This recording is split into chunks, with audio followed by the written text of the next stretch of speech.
Iran के सर्वोच्च नेता अली खamenei के अंतिम संस्कार में दुनिया भर से प्रतिनिधिमंडल पहुंचे, लेकिन 3 मुस्लिम देशों के नेता नहीं पहुंचे।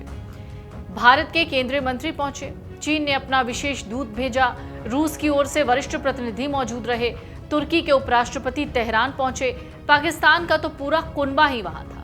मध्य एशिया के कई देशों ने भी शिरकत की, लेकिन इस भीड़ में 3 नामों की अनुपस्थिति सबसे ज्यादा चर्चा का केंद्र बन गई।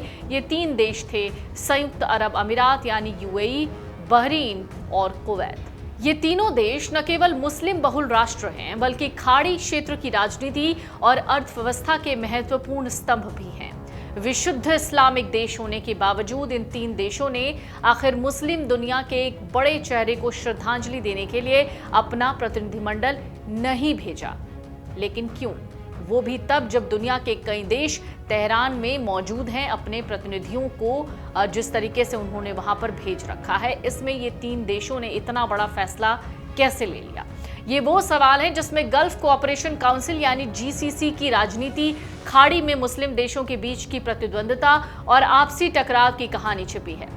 जीसीसी की स्थापना 25 मई 1981 को हुई। इसके कुल 6 सदस्य देश हैं: सऊदी अरब, संयुक्त अरब अमीरात, यूएई, कुवैत, कतर, बहरीन और ओमान। इसकी स्थापना का मकसद मुस्लिम उम्मा समेत पूरी दुनिया में ईरान के बढ़ते प्रभाव को कम करना था।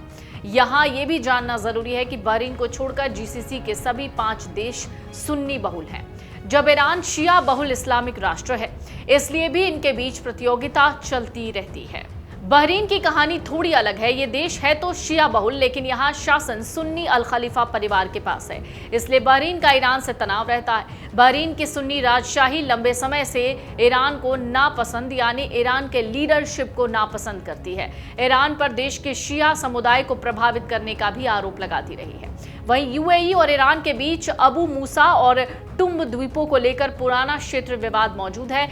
कुवैत के संबंध अपेक्षाकृत संतुलित रहे हैं, लेकिन उसने भी हमेशा ईरान के साथ एक सावधानीपूर्ण दूरी बनाई। लंबे समय तक ईरान और जीसीसी के बीच संबंध अविश्वास, प्रतिस्पर्धा और धार्मिक वैचारिक टकराव से प्रभावित रहे। ईरान खुद को क्षेत्रीय शक्ति मानता है, जबकि खाड़ी देशों को अक्सर लगता रहा कि तेहरान अपनी क्रांतिकारी विचारधारा और क्षेत्रीय नेटवर्क के जरिए अरब दुनिया में प्रभाव बढ़ाना चाहता है। हाल के ही दिनों में ईरान अमेरिका इजराइल युद्ध के दौरान ईरान ने जीसीसी के इन सभी 6 देशों पर अपने शाहे ड्रोनों से तबाही मचाई। तुलनात्मक रूप से ताकतवर माने जाने वाले सऊदी अरब और संयुक्त अरब अमीरात पर भी ईरान ने हमले किए। ईरान के इन हमलों के दौरान खाड़ी के जो ये देश हैं वो असहाय और मजबूर बने रहे। सबसे ज्यादा नुकसान तो यूएई, कतर, कुवैत, बहरीन को हुआ। ईरान ने सऊदी में भी बम गिराकर उसकी औकात दिखा दी। ओमान को सीमित नुकसान हुआ।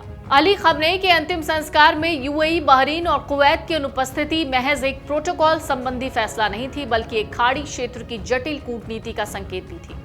ऐसा करके यूएई, बहरीन, कुवैत ने ईरान के हमले के खिलाफ अपनी नाराजगी जताई है। जंग में ईरान ने इन देशों में मौजूद अमेरिकी सैन्य ठिकानों और रणनीतिक परिसंपत्तियों को निशाना बनाया। इससे इन देशों की सुरक्षा चिंताएं बढ़ गईं।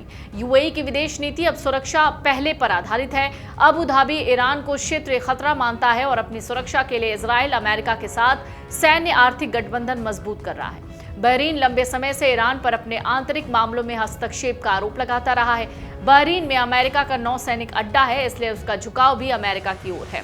कुवैत के संबंध अपेक्षाकृत संतुलित हैं, लेकिन वो भी ईरान के प्रति सतर्क नीति अपनाता है। इन तीनों देशों के लिए अमेरिका सुरक्षा का प्रमुख साझेदार है, इसलिए तेहरान में उच्च स्तरीय उपस्थिति एक गलत राजनीतिक संदेश दे सकती थी। ईरान ने इस अनुपस्थिति को अमेरिकी दबाव से जोड़ा और एक रिपोर्ट का दावा भी है कि अमेरिका ने कई अरब देशों पर दबाव डाला। यूएई, बहरीन और कुवैत ने इसे खारिज नहीं किया, लेकिन चुप्पी साध ली।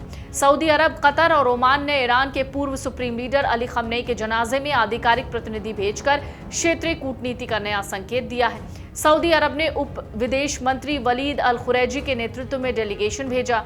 सऊदी अरब प्रतिनिधिमंडल की ओर से खamenei को श्रद्धांजलि की तस्वीरें पूरी दुनिया में देखी गई। इसे दुनिया के कट्टर सुन्नी राष्ट्र द्वारा एक शिया देश को बराबरी का मान्यता देने जैसा था, वो भी तब जब ईरान ने इस जंग में सऊदी अरब पर ड्रोन बरसाए। लेकिन सऊदी ने इस अपमान को भुला दिया और तेहरान अपने प्रतिनिधि को भेजना इस बात को दिखाता है कि रियाद ईरान के साथ तनाव कम करना चाहता है। अगर आप ये वीडियो YouTube पर देख रहे हैं तो हमारे चैनल को सब्सक्राइब कर बेल आइकन दबाएं और Facebook पर देख रहे हैं तो हमारे पेज को लाइक करें।